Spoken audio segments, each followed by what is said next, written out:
자, 우리 여러분들과 다시 한번 인사하겠습니다. 오늘 정말 잘 오셨습니다. 자, 은혜 받기 원합니다. 여러분 이제 아침 저녁으로 제법 좀 쌀쌀하죠?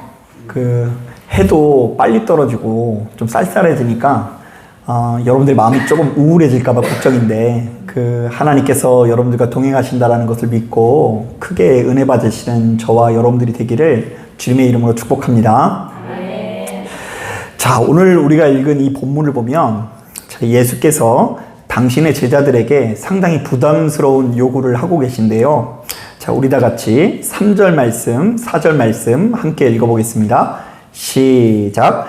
너희는 스스로 조심하라. 만일 내 형제가 죄를 범하거든 경고하고 회개하거든 용서하라. 만일 하루에 7번이라도 내게 죄를 짓고 7번 내게 돌아와 내게 회개하노라 하거든 너는 용서하라 하시더라.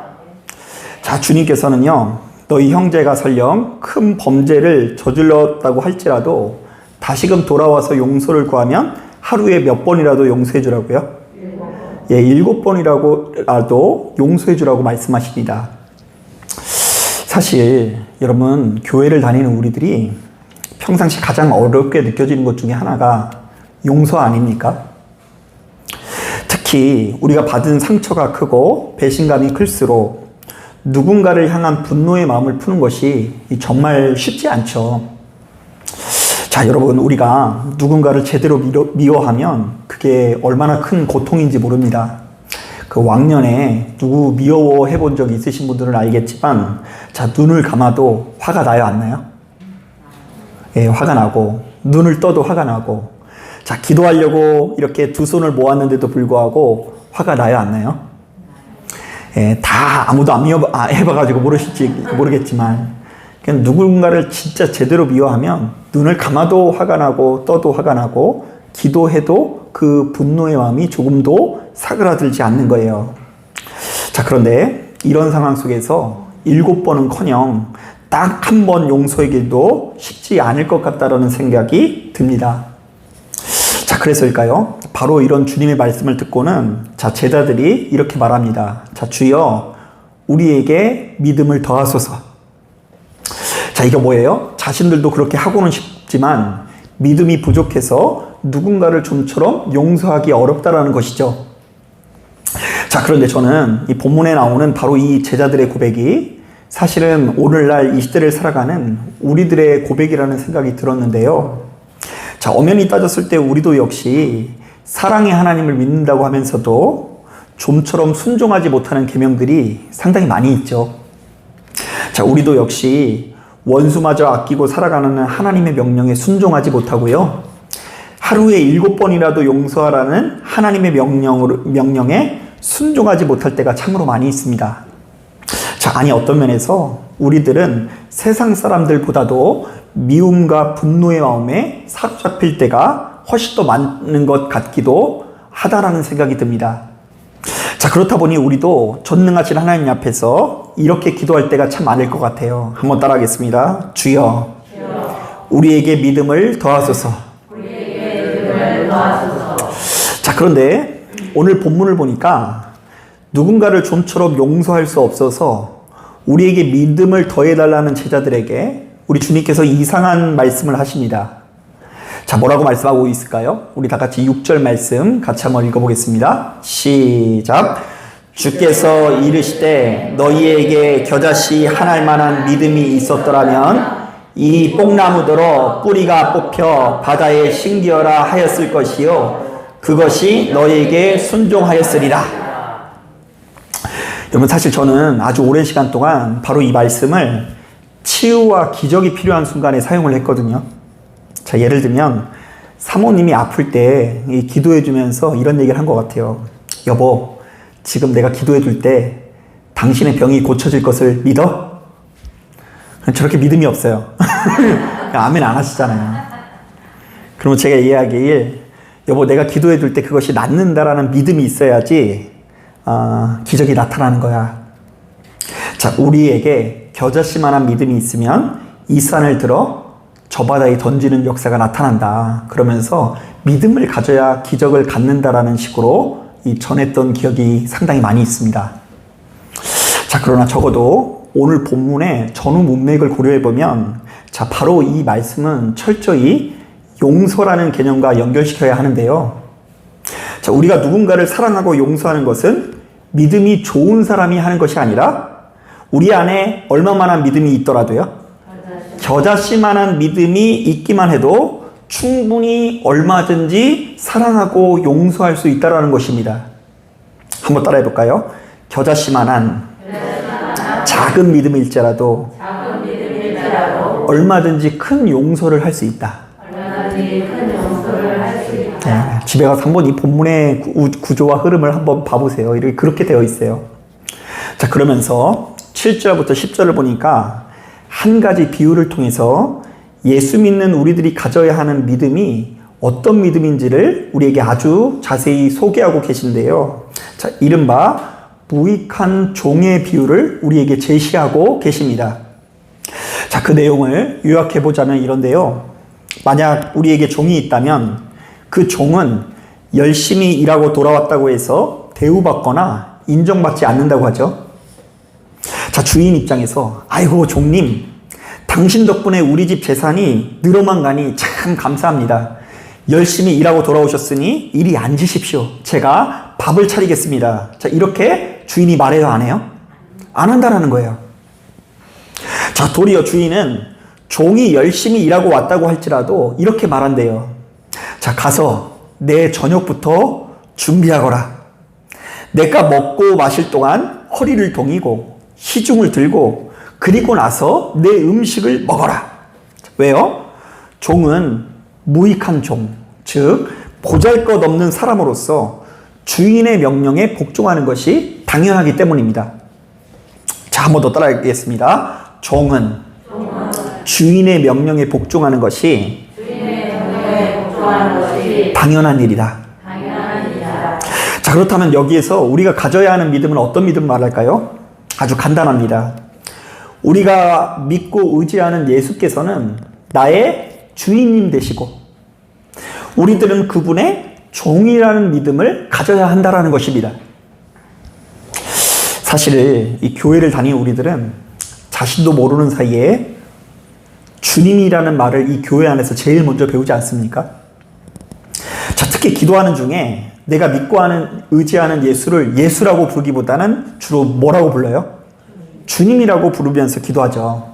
주님, 오늘 이 하루도 지켜주시옵소서.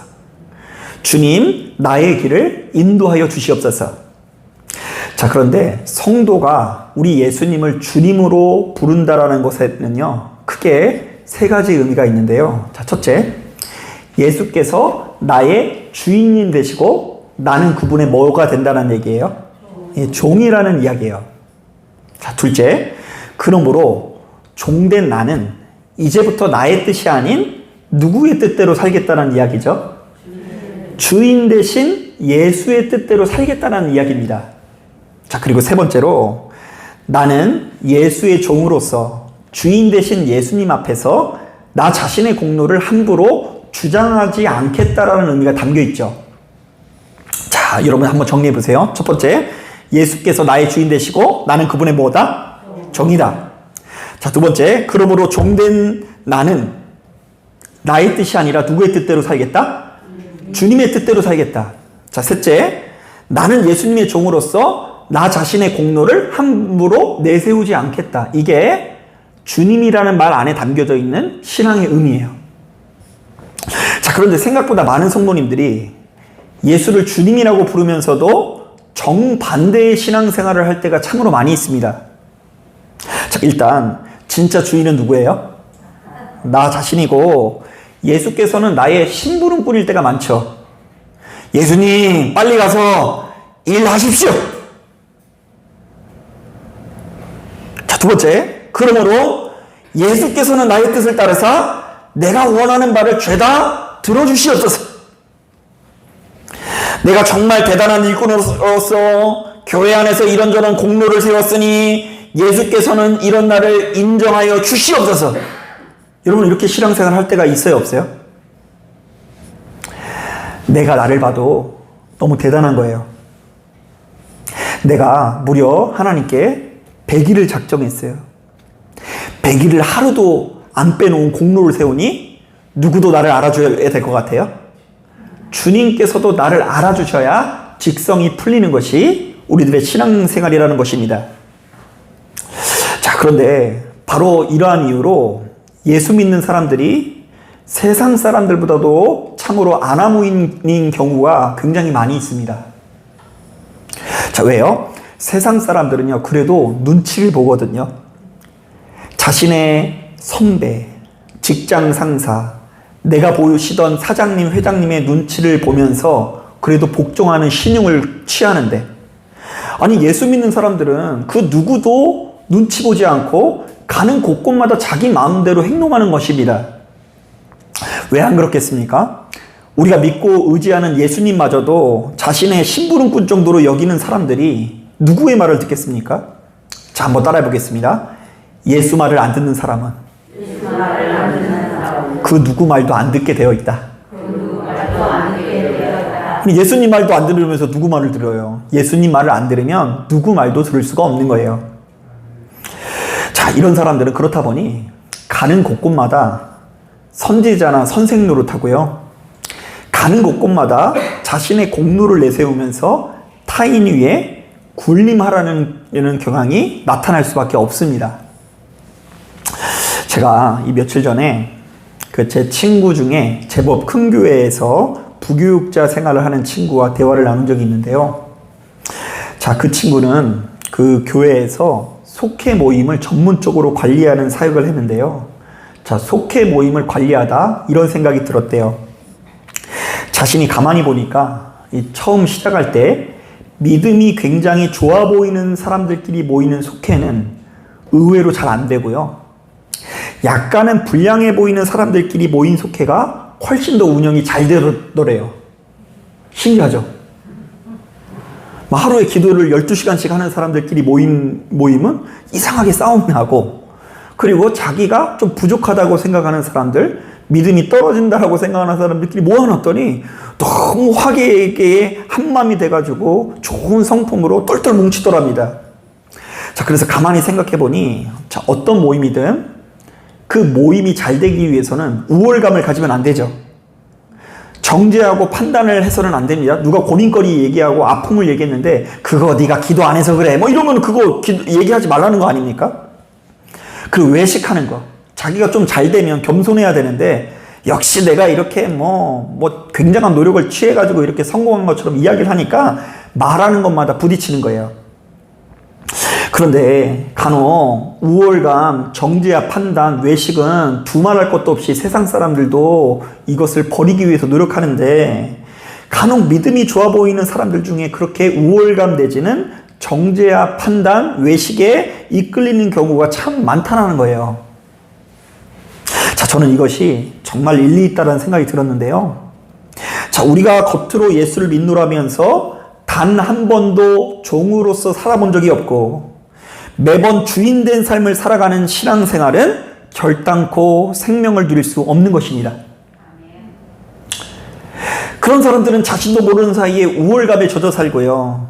타인을 정죄하고 판단할 뿐더러 자기가 하고 싶은 말을 잠시도 참아낼 수가 없는 것입니다. 그러므로 우리들은 이왕 예수 믿는 김에 제대로 된 믿음을 가져야 하는데요. 자, 그것은 스스로를 무익한 종으로 여기는 믿음입니다.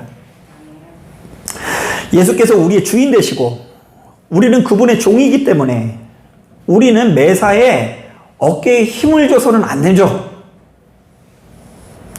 내가 아무리 대단한 경건 생활을 하고 내가 아무리 대단한 헌신을 했다고 할지라도 타인 앞에 스스로를 작게 여길 수 있어야 한다는 것입니다. 또한 어떤 경우에도 나의 뜻을 꺾고 우리의 주인 대신 하나님의 뜻에 순종하는 것을 겨자씨만큼이라도 붙들고 의지할 때 바로 그 믿음을 통해서 이 산을 들어 저 바다에 던지우는 놀라운 역사가 나타난다라고 우리에게 경고하고 계신 것입니다. 자, 갈라디아서 2장 20절을 보면 이것을 너무나 잘 표현해 주는 말씀이 있습니다. 자, 들어보세요.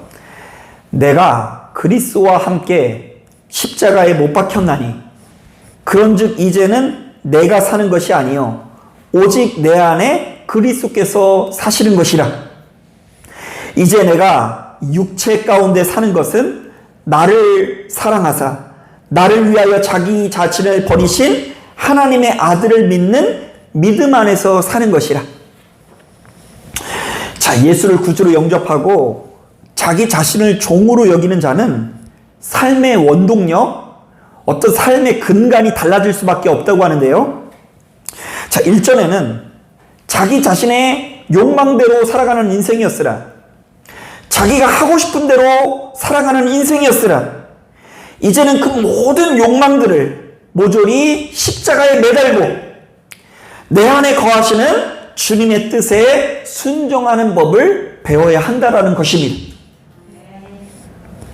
자, 이것이 정말 중요한 이유는 우리가 내 자신의 욕망을 십자가에 매달고 주님의 뜻대로 살아가기 위해서 씨름하는 삶, 곧 주님의 말씀에 힘입어 누군가를 사랑하고 용서하는 것은 하나님의 나라의 문제와 긴밀하게 연결되기 때문입니다.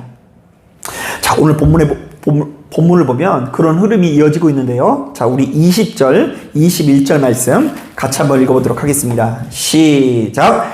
바리새인들이 하나님의 나라가 어느 때에 임하니까 묻거늘 예수께서 대답하여 이르시되 하나님의 나라는 볼 수 있게 임하는 것이 아니요 또 여기 있다 저기 있다고도 못하리니 하나님의 나라는 너희 안에 있느니라.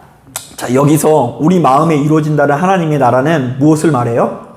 자, 스스로를 무익한 종으로 여겨서 정말로 주변에 있는 많은 사람들을 하루에 7번이라도 용서하라는 하나님의 명령에 순종하는 사람들에게 나타나는 나라를 말하는 거예요. 자, 사랑하는 여러분, 여러분들은 예수를 영접한 이후에 무엇에 이끌린 삶을 살아가고 있습니까? 혹시 겉으로는 예수를 믿는다고 하면서도 아직도 주인 노릇하면서 예수를 심부름꾼으로 여기고 계신 것 아닙니까? 만약 그렇다고 한다면 우리들은 하나님과는 전혀 상관없이 자기 살고 싶은 대로 살다가 인생을 마무리하게 될 소지가 참으로 많이 있습니다. 자, 좀 더 구체적으로 말하면 매번 자기의 감정, 미움, 다툼, 시기, 질투에 놀아나다가 주님께서 우리에게 예비하시는 영생의 기쁨, 천국의 기쁨을 조금도 소유하지 못하게 된다는 것입니다. 자, 그러므로 예수를 나의 구주로 삼고, 자, 우리는 그분의 종이라고 고백할 수 있는 자만이 눈앞에 놓인 뽕나무를 뽑아 저 바다에 던질 수 있다는 것을 깨닫고 시간이 흐를수록 종의 자세를 철저히 배워서 주님의 음성에 순종하실 수 있는 저와 여러분들 되기를 주님의 이름으로 축복합니다. 자, 기도하겠습니다.